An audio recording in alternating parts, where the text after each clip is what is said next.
So we are officially weeks away from a major change. And when this major change occurs, this is what's going to cause a massive crisis.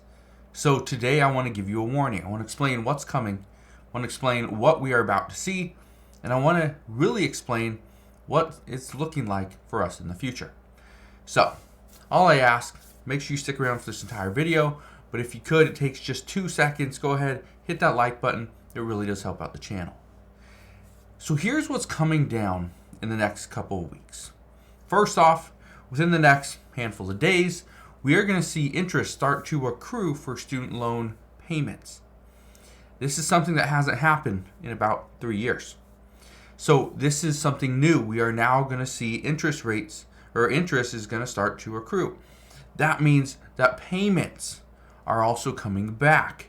Payments are going to start for student loan debt in October. This is what is going to come, and this is what's going to happen. Right now, what we have seen is deposits in banks has just completely slowed. People don't want to put their money in banks because they're worried if the bank is still going to be there in 4 weeks, in 6 weeks, in 6 months. So the deposits in the banks have slowed down. And without deposits, banks are looking at the only other way to increase their revenue is to make sure they are offering new loans, which is very difficult, and that's a huge problem today because people don't want to go and get a new loan, especially on a new car, where the new car, you're probably getting an interest rate of 4.25%. On a used vehicle, you're probably averaging 8 to 10%. And then you look at like a 30-year fixed rate mortgage where you're getting an 8% interest rate. This is why banks are really struggling. And banks, as of today, this is August 28th. We're almost into September. But banks today are struggling because they're not getting additional revenue. They're not getting new deposits. They're not getting new loans. But this is, and again, it's troubling because lending has really decelerated. But at the same time, people still have money. What happens when this loan that has been on pause for 3 years, the student loan debt, what happens when this is now we have to start making payments? Keep in mind, President Biden has made it legal where you don't have to actually make a payment until October of 2024. There's a 1-year on-ramp. So again, it's a huge problem. That is one of the things that's happening. We're pretty much just weeks away from that because the expectation is people are not going to start making payments in the beginning of October. If people are going to make payments, they're going to start soon. They're probably going to start in September. So we're going to have an answer within a couple of weeks as to whether or not we see a major crisis forming, which according to multiple experts and many economists, that is what they are projecting, that this is going to create another crisis. Now, something else that I want to address, okay? It's not only the banks that are feeling the pain. We know that many stores, retail stores, businesses, they are feeling the pain as well. They're really struggling. And I bring this up because according to a report that happened earlier this month, that says that major companies have benefited from the student loan payment pause. Some of these companies, just to give you an idea, airlines, airlines, cruise lines, were some of the businesses that really benefited because people didn't have to go and pay off their student loan debt. They didn't even have to make a payment. And they took that money, they took that stimulus, they took it and they spent it on cruises. They spent it on flights to go, and they went to other countries. They went to, they live on the East Coast. They went to the West Coast. They live on the West Coast, went to the East Coast. They traveled. That's what they did. Just look at Airbnbs lately. They are being hammered because people are not traveling as much as they did. We also know the home sector. This saw a huge bump. Things like IKEA, these stores were busy over the past few years. Lowe's, Home Depot, you look at those stores over the past, say, 2 years. In 2021, those stores were popping. There were so many people there. You could barely find a parking spot. Now, I'm finally able to park in the front of the store. I can pretty much park in contractor services because there's nobody there. It's just crazy that in just a year's time, things like that have changed. Sherwin-Williams is also another one. People are not doing a lot of projects in their homes. So you think banks are struggling? Well, look at the businesses as well. And then you got department stores. These are things like Nordstrom's, Macy's, Old Navy, right? Burlington. These are the stores that they were doing well. Especially Old Navy that sells pants for like $20 or something. Burlington that sells discounted clothing items. The Nordstrom Rack, those stores, they were doing extremely well. Now, not so much. But again, all this is happening. We're already seeing the kind of the writing on the wall. We're seeing these reports that sales are somewhat declining. But at the same time, this is when people still have money. This is when banks are not in full crisis mode yet.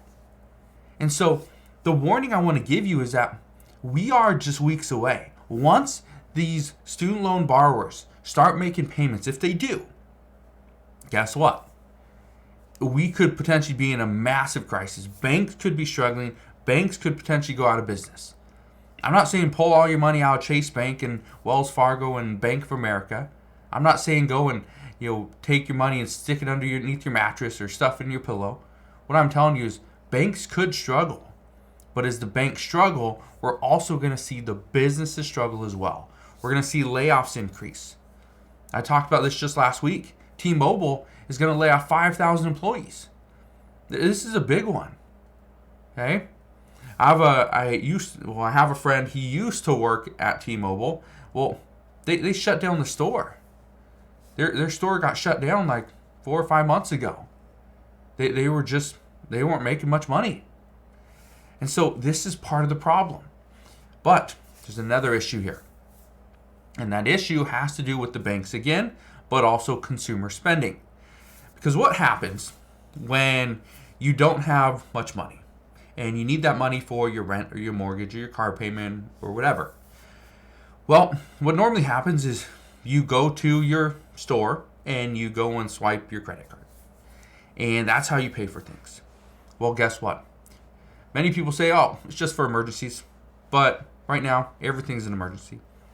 Some people with credit cards say, well, I'm just going to pay it off. No big deal. I can spend on it because I'm just going to pay it off once I get home. No. According to a report just recently, 51% of people keep a revolving balance on their credit cards.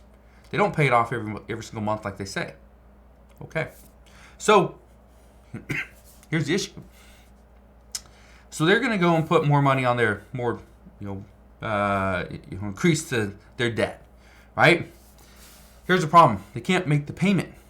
So they are going to buy products or whatever, services, doesn't matter what it is. They're going to buy this thing. And that debt is technically on them, but the bank is going to pay that, right? That whoever the financial institution. They're going to send that money over to the business because they just bought that product. And then it's up to the borrower to go and pay the bank back. But if they don't, that means the bank has much more debt. That's an issue. So, here's what we are hearing now. The big question out this morning is, can the United States really avoid a recession? Well, there's two different thoughts to this, really. One is yes, the other one is no. What some are saying is that it is going to be very difficult for the U.S. to avoid a recession, especially in the early part of 2024, especially when student loan repayments are coming back, when they're resuming. Because right now we're already struggling with payments. If we see another payment get tacked on to those, 43 million Americans, yeah, it's going to be even more crises down the road. But got one more for you. They say this is also on top of a renewed threat of another virus and mask mandates. I actually got an email this morning from a community member that said that they simply left their job. They quit their job yesterday because their boss sent them an email, sent everybody in the company an email that they have a new mask mandate. They will be wearing masks for the next 6 months. Guaranteed they will be wearing masks. So that person said, nope, that's not something that they're willing to do. They quit their job. They just quit. This is what we're going to see. If mask mandates come back, remember the whole healthcare issue, right? That you had to get a vaccine, you had to wear a mask. People would wear a mask, but they didn't want to get the vaccine. Now, some are saying it's coming back. Okay? I think Rutgers University, they are disenrolling students. And this was a couple weeks ago.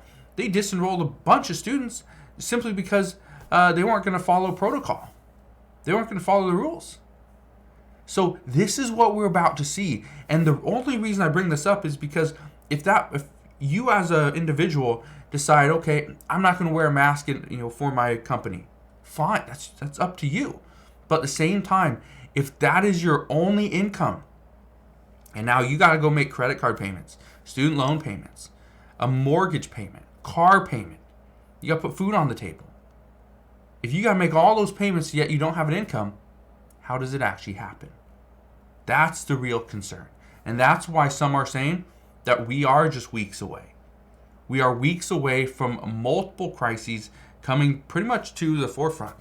And we're going to see what happens. But again, I will be here every step of the way. All I ask, again, if you can spend 2 seconds, go ahead and hit that like button, click that subscribe button so you never miss an update. And I will see you guys on the next one.